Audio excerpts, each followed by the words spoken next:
Hey, Andrew Easton here with the ESUCC and back for another Friday Love and Learn, which I'm really excited for. This has always been just such a great way to end the week, having a chance to talk with folks from across our ESU network about the things they loved from the week that was, things that they learned. And so today, really grateful to Deb Pullman of ESU 16, Jen McNally of ESU 5, and Craig Lofquist, our executive director at the ESUCC, for joining us for our Love and Learn conversation. And so thank you all. Hi. Appreciate you being here. And we're just going to jump right into it then. We're going to talk about our love first. And so if we can here, what is one thing that you loved from this week? And we will start with Deb. All right. Well, thank you for inviting me to do this fun thing. Our work feels so intense sometimes, and so this is awesome to hone in on the good stuff, right?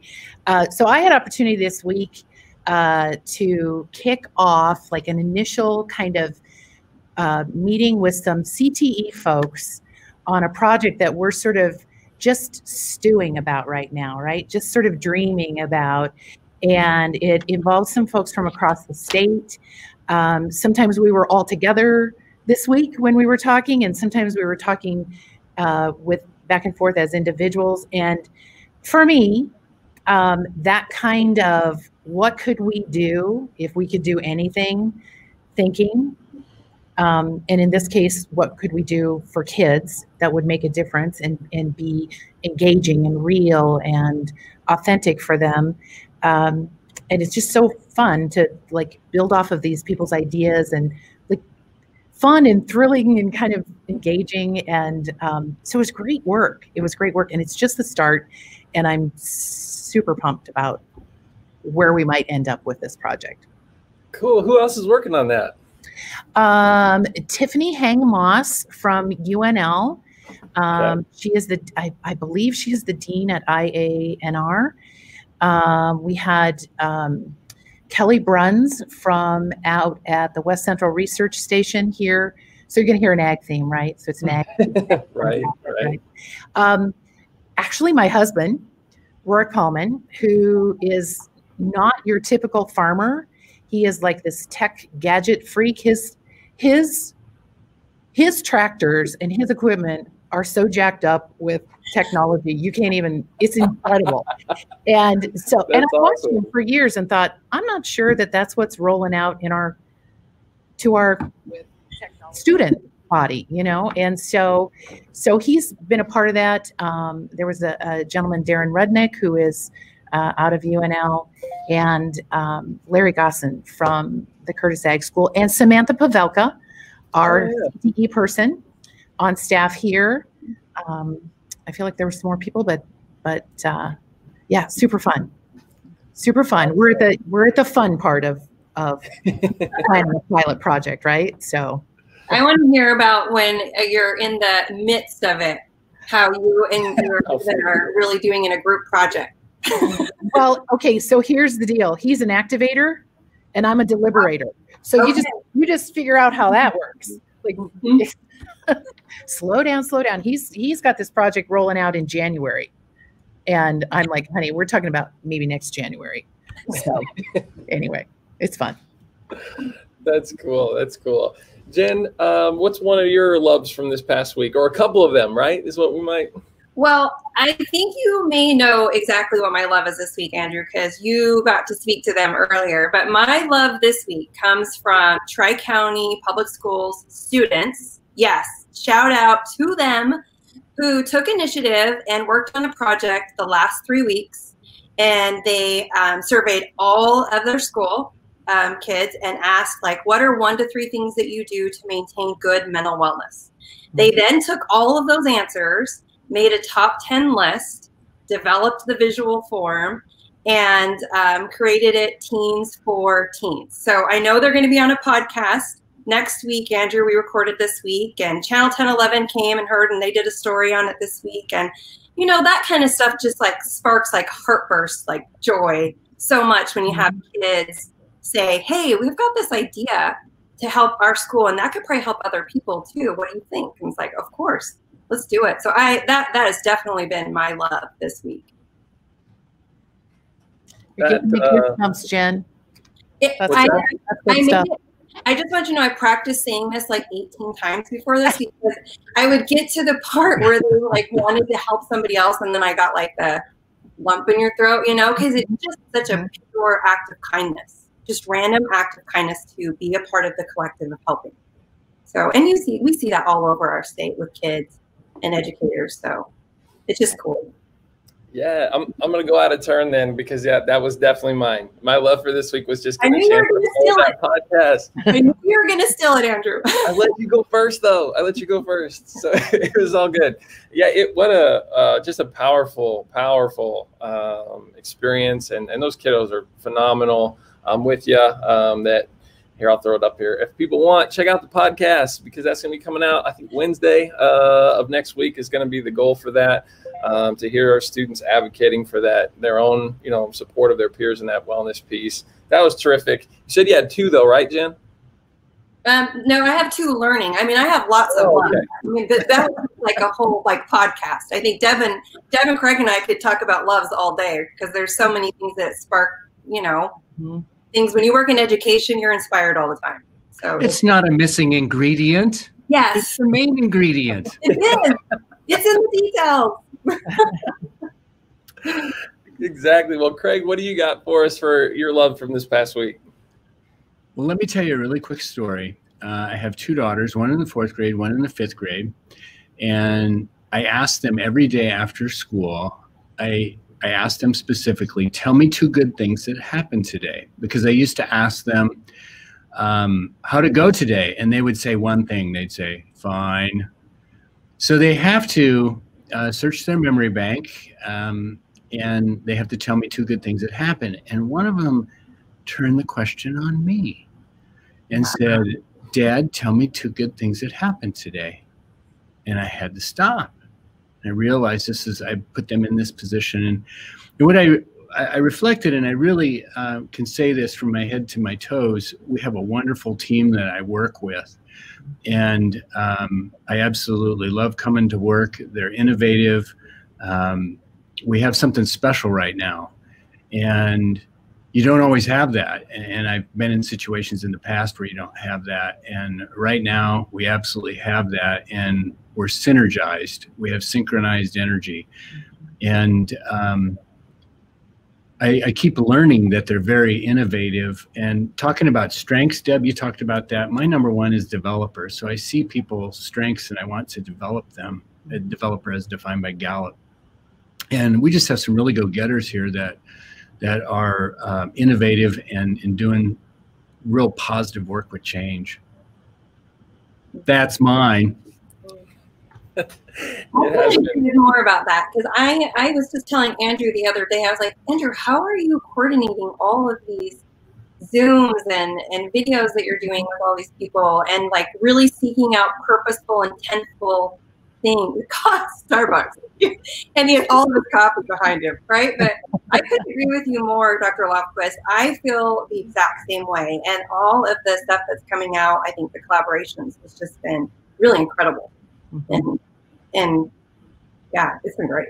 Well, interestingly enough, and this is just kind of happenstance that this happened, Deb is a part of this NERCSA ESUCC partnership that we have, and all the things that we can do with social emotional learning. Jen and Andrew's kind of led the way on that. That's just one example. We have some other exciting projects going on, and computer programmers that actually are funny. I worked with this wonderful person a few years ago named Gary Needham, and he told me a joke. How do you tell an introverted tech person from an extroverted tech person? And I said, I don't know. He said, the extrovert looks at your shoes. Anyway, I yield back the balance of my time. Oh, well, and this is so great. This is part of why I just I just find it such a joy to be able to connect on Fridays with this and talk kind of informally about the great things that are going on, because you do get sort of tied up in the minutia of what's, most present on your to-do list sometimes. And so thanks for sharing your love. Let's pivot now to the learn, so we get a chance to kind of focus in on those ways in which, whether it's growth mindset pieces or cool initiatives, sometimes it's even something on a personal level that folks share. And so, Deb, what was your learn from this past week? So my learn was from my 2-year-old granddaughter, Wren. Oh. And the UPS guy delivered an Amazon box on our doorstep last night, which she was sure was a present for her, which I knew wasn't a present for her. It was a present for her cousin, but it was a book. But so it was going to get rewrapped, right? So she opened the box and got the book out, and it was a graphic novel. Wouldn't have been my pick, but granddaughter Piper, that's what she wanted. And so Wren wanted to sit down and read the book. So we were carefully, but it was a graphic novel kind of, and so she read the book to me. And what I love is listening to her settle on, she's 2, right? She's just learning to talk, and she talks a lot, and she's got a pretty expansive vocabulary already. Impressive. I'm sure it's genetic. And I was gonna say, you're proud of that, I'm sure. Superior gene pool. Right.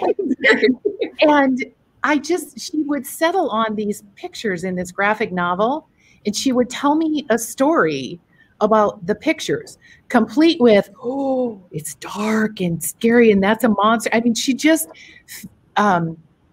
sort of spun this tale for me with each picture. And it was a reminder to me. Are we on learn or love? It was a reminder to me. It was both. It was both for me, right? Right. That, I love to hear children talk about their reality and talk about what they know and how they process and understand the world. And it was a reminder to stop and listen. First of all, to share that moment with her, but to stop and truly attend to and process what she had to say about what we were looking at and what we were doing. It was so awesome. It was so fun. She's so smart. She's a great storyteller too. I love it when she reads to me. That's so terrific. And that, I'm not going to go on a huge bird walk with this, but one of my favorite videos that I took of my daughter when she was younger, around that same age, around the same time she was reading, she started to self-narrate her experience, right? So she's just sort of like narrating her life as she's living it. Yes. And she started to add in all of the little pieces that would come after the quote. So she said something, she goes, "I exclaimed." And like started making those in, and your story made me chuckle because I remember just how adorable that was. Yeah, when you get those learners that are starting to read for the first time and kind of getting into that whole world, and that's really terrific. It's their light, right? I need to be present in that. It was really, and affirm who she is and how she sees the world, you know? Yeah. So good. Fun.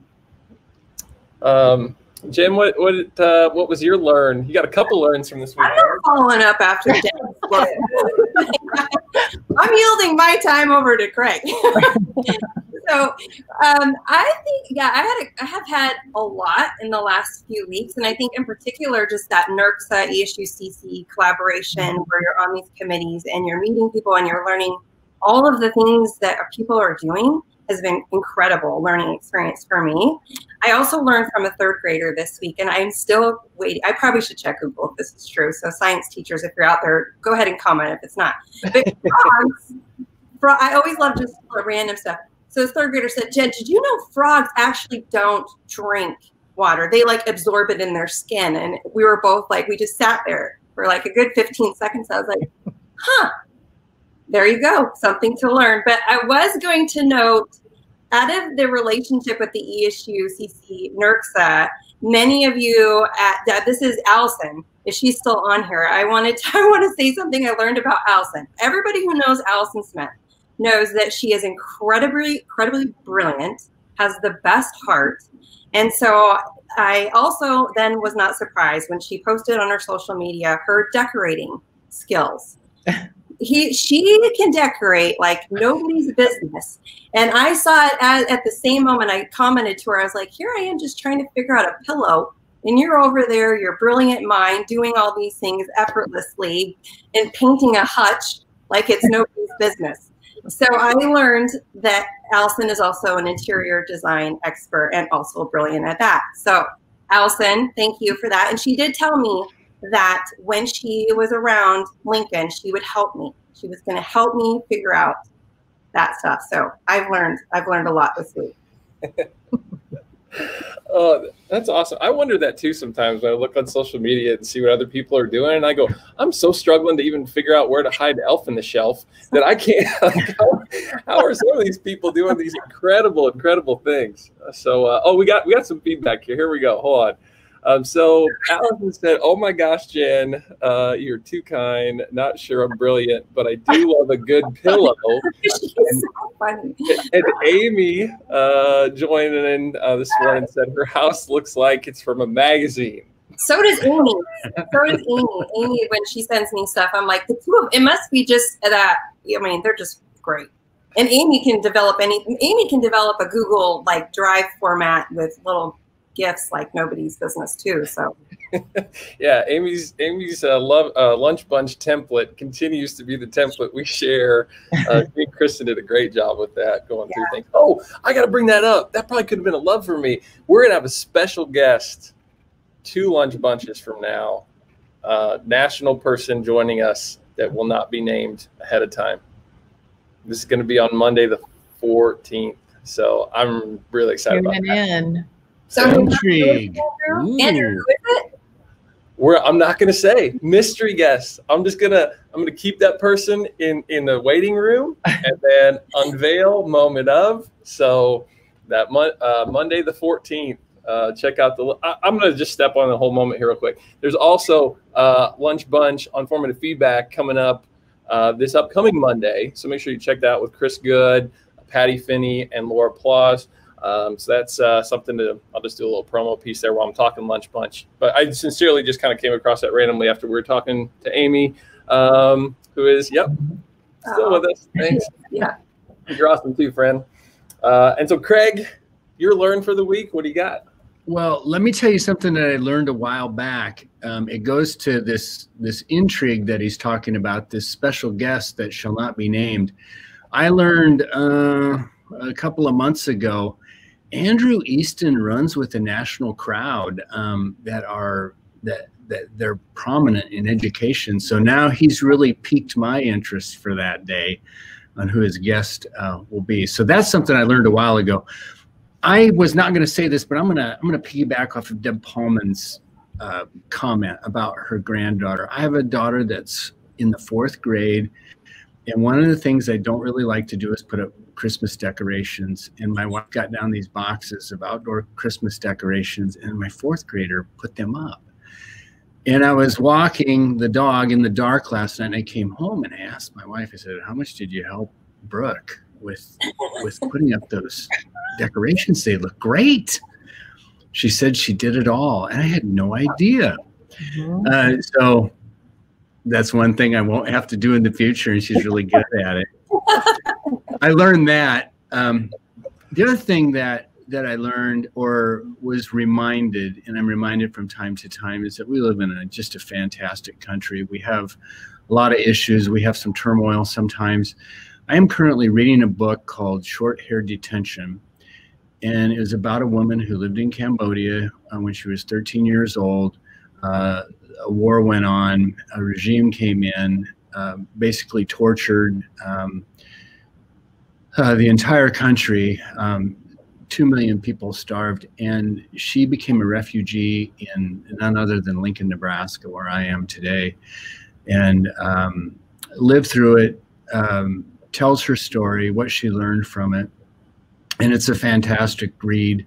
And what I learned from that is that the United States really is, with all of our problems, it's a great place. Oh, absolutely. Absolutely. Thanks for sharing that. I'm curious to hear more about that book as you continue to work through it too, Craig. So that's really cool. I've thought about reaching out to her. I'm just in the final chapters where things are changing and they're getting out of there, and I can send the links online too. But having her as a speaker, if she does that, it's a very compelling story. Gosh, that'd be tremendous. That would be tremendous. You have Amy who wanted to give you that affirmation. Sounds interesting. Would like to learn more about that from you. We've also had some comments. You maybe saw I put up here. Amy was very interested to know if John Hattie might be there. Something tells me you're going to be getting emails and texts now. Can you give us a hint? Your Edu crush, though. If you were not there for the moment when John Hattie just dropped in to the Visible Learning and to see Amy's reaction, that was like one of the funnest moments of the summer as far as Zoom is concerned, because I about died. I thought that was terrific. So sorry, Amy. Maybe next time, no John Hattie, but I'll definitely let you know if that does happen. I wouldn't want you to miss out on that. And you know what, Jen, I think I had kind of the same one as well. There's been a lot of NERCSA plus ESUCC work going on right now. That's something that Deb and I have also, been pretty involved in, and it's just been such a tremendous opportunity I've talked with superintendents, I've talked with people from across the ESU network, and just getting to learn from these individuals, to see what the great things that they've been doing. And we've recorded a lot of video too. And so it's been a platform for those folks to share, and it's coming together. So I'm excited to say that Monday morning, one way or another, it's all going to be done and posted. We have an admin facing site and a teacher facing site. And it has been so incredible putting that all together. So, and as much as it's been a lot of work, it's been really fun. Wouldn't you think, Deb? And I mean, you had some lots of laughter in those groups. Like Dr. Shkreta is hilarious. He is like so fun to just be around, and everybody that's learning from. So it's been great. Yeah, he is funny. A great addition to the ESU teams. Yeah. And so that end product is I think it's gonna be greater than anybody ever imagined. So 2 thumbs up. Oh, it's been a lot, but meaningful work, and really grateful to have had the opportunity to be a part of it. And I've learned so much. I couldn't even nail down. I probably learned 100 things, if I were to kind of talk to that. So we'll get a couple final comments here from those that are still tuned in with us. Amy certainly had a great moment over the summer, kind of affirming that. Deb, obviously recognizing that was pretty priceless. Is it right? We'll have to get some hints for sure. Maybe out there. I'll try to tease that out. Maybe next week. Oh, let's do this. I'll just make this up on the fly. If you're there Monday for the December 8th one, I will give out a clue as to who's going to be there on the following Monday. So there you go. That's maybe the way to do this. And yeah, thanks to everybody that's been a part of this and all the different initiatives that we have going on across the state. Thanks to Deb, to Jen, to Craig for taking some time out of their Friday to join us, and to everybody that's tuning in live. We're going to be back next week with another Friday Love and Learn. It's been so much fun. So thanks to all of you, for spending the morning with us. Thanks. Have a great day, everybody. Bye.